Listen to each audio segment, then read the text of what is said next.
ఫ్లాపోవచ్చు. The great Ramanaidu పెద్ద పెద్ద hits ప్రేమ ప్రేమ నగర్ చేశాడు. అవును. అలాంటి సినిమాలు తీసిన మనిషి ఆయన కూడా ఫ్లాపులు తీశాడు. ఫ్లాప్లింగ్ కామన్లేండి అమ్మా. మీ చేతిలో ఉండదు కదా. ఎవరు ఫ్లాప్ కావాలని తీయరుగా. ఎవరుంటారు? హ్మ్. మరి రామోజీరావు గారు ఎంత క్లెవరు. అవును. రామోజీరావు గారి సంస్థలో కూడా ఫ్లాపులు వచ్చినాయి సినిమాలు. అందుకని పోసానైనా మరొకడైనా ఎక్కడో ఏదో తప్పు జరిగి పొరపాటు జరిగి మీరు మంచి కథ రాశారనుకోవచ్చు. ప్రజలకు నచ్చాలి. వాళ్ళ నచ్చనప్పుడు ప్రజల్ని తిడితే ఎట్లా? అంతే కదా, అంతే కదా.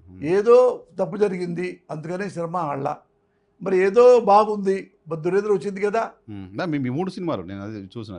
మెంటల్ కృష్ణ బాగానే అదేంది, మంచి పేరు వచ్చింది. 3 కదా, 3 డైరెక్ట్ చేశారు. 3 కమర్షియల్గా పర్ఫెక్ట్ ఉన్నాయి. అట్లా ఇప్పుడు ఇది కూడా అదే అనుకుంటాను నేను. ఓకే, ఏంటి సార్ ఈ కథకి ఏంటి మూలం ఏంటి? ఖాళీగా కూర్చొని ఆలోచన వచ్చిందా, లేకపోతే ఎప్పటి నుంచో ఉన్నదా? ఎక్కడ మొదలైంది అరుణారెడ్డి? ఏం లేదు, నేను సినిమా వాడిని, సినిమా చేయాలి, మళ్ళా మనకి ఉంది కదా ఏదైనా, ఎక్కడ ఆగి లేను. కాకపోతే పాలిటిక్స్లోకి వచ్చినప్పుడు ఆడితో 2 ఏళ్ళ 3 ఏళ్ళలో వెళ్ళాల్సి వచ్చింది తప్పితే దీన్ని పోగొట్టుకోరుగా. అంతే కదా, మరి దీన్ని పోగొట్టుకుని దేన్ని పోగొట్టుకోం. మీ ఐడెంటిటీ సినిమా కదా, అంతే కదా. నేను ఈ నా జీవితంలో ఈ మిస్టేక్ చేశాను, చేయకుండా ఉండాల్సింది అనేది ఎప్పుడు లేదు. సినిమాలో కాదు, రాజకీయాల్లో కాదు, సమాజంలో కాదు, ఎక్కడైనా కానీ నేను ఎప్పుడు ఈ పొరపాటు చేసి ఉండొచ్చు, ఈ తప్పు చేశానే అనేది లేదు. ఇప్పుడు రిగ్రెట్ లేదు లైఫ్లో. రిగ్రెట్ ఎందుకు? నేను ప్రేమించి ఏ పనైనా ప్రేమించి చేస్తా. నేను వాళ్ళు పిలిచారని వీళ్ళు పిలిచారని మెహర్బానీ కోసం అట్లేదు, డబ్బు కోసం అవినీతి కోసం అదే లేదు. మీ జర్నలిస్ట్ అందరూ తెలుసు నేను ఎంత తింటానో ఏం చేస్తానో మీకు తెలుసు. మీరు అంటే ఇప్పుడు మీ ఎగ్జాంపుల్ ఏంటంటే చిరంజీవి గారి దగ్గర నాకు తెలియకుండానే నాకు ఎమ్మెల్యే టికెట్ ఇచ్చాడు ప్రజారాజ్యంలో. అంటే ఎందుకంటే పోసాని మన నిజాయితీ పరుడురా, అసెంబ్లీలో కూడా బాగా మాట్లాడతాడు, 10 మందికి సమాధానం చెప్పగలడు అని ఇచ్చారు. తెలుగు ఇండస్ట్రీలో ఎవరికి ఇవ్వాలి, ఎమ్మెల్యేగా నాకే ఇచ్చారు. ఇస్తే అప్పుడు నేను చిరంజీవి గారు నా మీద ఎంత అంచనా ఉందో ఆ అంచనా ప్రకారమే ఎలక్షన్ చేశా. Election engineering. మీ ఎలక్షన్ నాకు తెలుసులేండి సార్. మీ ఎలక్షన్ ఎలా చేయకూడదో, 7 లక్షలు రాజకీయ నాయకులు ఎలక్షన్ ఎలా చేయకూడదో అలా చేశారు మీరు. రాజకీయ నాయకులు అంటే వాళ్ళు ఏం చేస్తారు నాకు తెలియదు. అలా చేయలే మీరు, అదే అన్నా చేయలే. నేనేం చేస్తానంటే సినిమాలో కూడా ఆపరేషన్ దుర్యోధన ఖర్చు పెట్టినట్టే పొదుపుగా జాగ్రత్త ఖర్చు పెట్టారు. అవును, అంతే కదా. అంటే ఇప్పుడు నాలాంటి వాడు కూడా బ్రోకర్ అయితే సొసైటీ నాశనం అయిపోయింది. నాకు మళ్ళీ సినిమాకి వద్దాం, వెనక్కి వద్దాం. ఏంటి ఆపరేషన్ అరుణారెడ్డి ఎక్కడ స్టార్ట్ అయిందని అడిగాను. అరుణారెడ్డి అనేది ఒక జర్నలిస్ట్ కథ, మీలాంటి జర్నలిస్ట్ కథ. ఓకే, అంటే జర్నలిస్టు అనేవాడు నిజాయితీగా ఉంటే సొసైటీ చైతన్యమవుతుంది. ఒక రాష్ట్రపతి అయినా, ఒక సుప్రీంకోర్టు అయినా, ఒక ప్రధానైనా మీ వెంక తొంగి చూస్తారు. 4th పిల్లర్ ఏంటి చేస్తున్నాడు ఈయన, ఓన్లీ ఒక బుక్తో, ఓన్లీ ఒక పెన్నుతో ఎంత చేశాడా, ఎంత కళ్ళు తెరుచుకునేలా చేశాడా, సమాజాన్ని చైతన్యపరిచాడా అన్నవాడి కథ ఇది. Okay okay. అంటే జర్నలిస్ట్ అనేవాడు నిజాయితీపరుడైతే సొసైటీ బాగుంటుంది.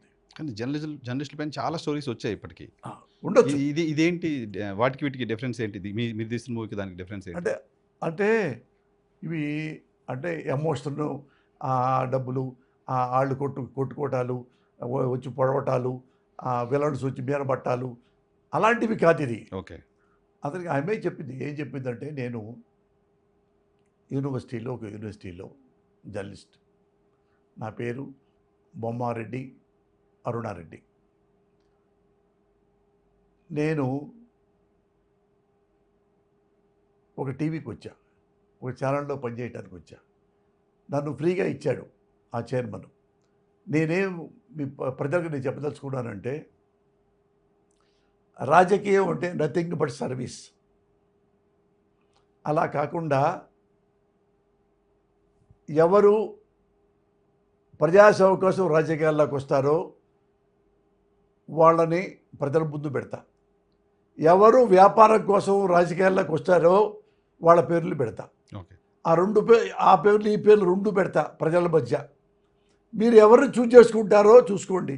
ఎవరిని చూజ్ చేస్తే సమాజం బాగుపడుతుంది, మీ కుటుంబం బాగుపడుతుంది, మీ రాజకీయ చైతన్యం బాగుపడుతుంది అనేది మీకు వదిలేసా ప్రజలకి అనే లేడీ కథ, జర్నలిస్ట్ ఆ కథ ఇది. సో ఇప్పుడు పోసాని కృష్ణమురళి గారు ఈ స్టోరీ తీయడం వెనక రీజన్ సినిమా తీసి డబ్బులు సంపాదించుకోవటమా, ఈ సినిమా ద్వారా తెలుగు రాష్ట్రాల ప్రజలకు, తెలుగు రాష్ట్రాల రాజకీయ నాయకులకు, ప్రజలకు, లేకపోతే దేశానికో ఏమైనా ఒక సందేశాన్ని, ఏమైనా ఒక సమాచారాన్ని, ఒక ఇన్ఫర్మేషన్ ఇవ్వడమా? డబ్బుల కోసం మనం వాళ్ళగా చేయటం అంటే ఈ సినిమా బాగుంటే సినిమా బాగుంటుంది, నాకు పేరు వచ్చుద్ది, పేరుతో పాటు డబ్బులు కూడా వస్తాయిగా. ఏదైనా వ్యాపారమేగా, అంతే మరి. రైతు కూడా వ్యాపారమేగా. అది వ్యవసాయం కాకపోతే మాది వ్యాపారం, అది వ్యవసాయం అంటారు మీరు. ఆయన కూడా బాగా ఇలాంటి ఎరువు వస్తే, నాణ్యమైన విత్తనం వస్తే, నాణ్యమైన సరసమైన మార్కెట్ రేట్ వస్తే వాడు కోట్లు డబ్బులు వస్తాయి. ఏమి ఇవ్వకుండా ఇంకోటి అయిపోతే రేపు అన్నీ పంట కట్టేసుకొని ఇంట్లో పెట్టుకుందానికి తుఫాను వస్తే నాశనం అయిపోతే అలా జరగాలి పోసానికి తప్ప మీరు చెప్పినట్టుగా లేదు.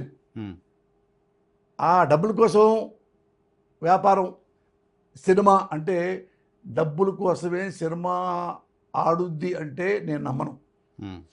నేను బూస్ట్ ఏం చేసుకుంటానంటే ముందు నాలో స్ట్రెంగ్త్ ఉందా లేదా, ఈ క్వాలిటీ ఉందా లేదా, ఈ సినిమా జనకు నచ్చుద్దా లేదా, ఇవన్నీ చూసుకుంటా. ఓకే.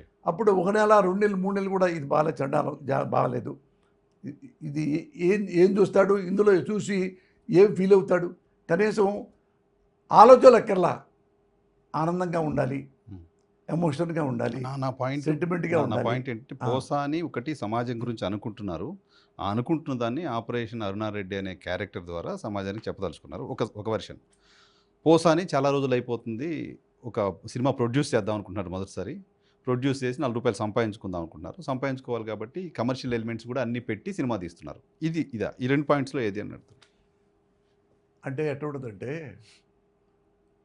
అఫ్కోర్స్ ఫస్ట్ పాయింట్ కూడా డబ్బులు వస్తాయి సినిమా ఆడితే. ఇప్పుడు నేను రైటర్గా నేను ఇప్పుడు కొత్తగా రైట్ చేస్తుంటే అప్పుడు మీరు ఆలోచించాలి. ఓకే. ఓకే. నాది ఇప్పుడు మోర్ దాన్ 3 40 ఏళ్ల కిందట పెన్ను పట్టుకున్నవాడిని, అక్కడే సూపర్ డూపర్ హిట్లు రాసిన వాడిని, వరుస పెట్టి ఎక్కువ 70-80% దాకా వచ్చిన వాడిని. ఇప్పుడు ఇది కాకుండా నేనేమన్నా ఇక బ్రోకర్ పనులు చేస్తే డబ్బులు సంపాదించుకుంటానంటే ఈజీ కదా నాకు. నేను పైరవీలు చేసిన, బ్రోకర్ పనులు చేసిన, పైరసీలు చేసిన, ఇవన్నీ నాకు డబ్బులు వస్తాయి కదా. ఓకే.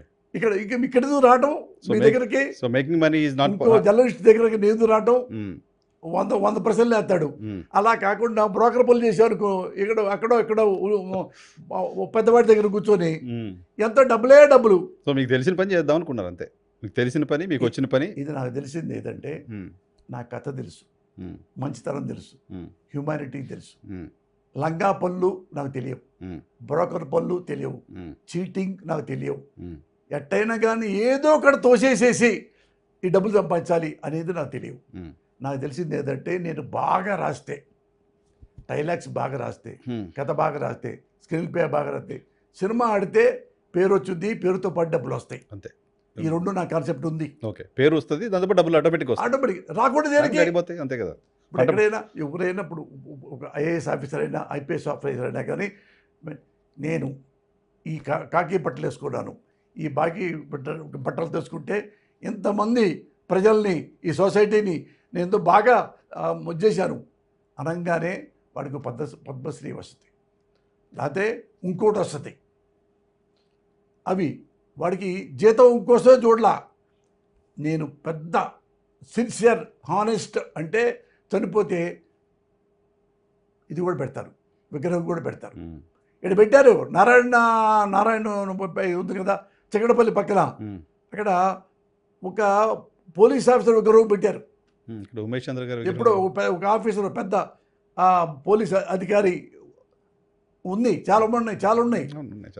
అక్కడ ఉంది మన చంద్రబాబు నగర్లో, ఎస్ఆర్ నగర్లో మన ఉపేంద్ర గారా, ఉమేష్ చంద్ర గారు. మరి అలాంటి వాడికి ఒక శిల్పం తయారవుద్ది. అవినీతి పరుడికి ఒక రాయితో ప్రిపేర్ చేస్తారు, ఓకే, శిల్పంతో కాదు. ఓకే.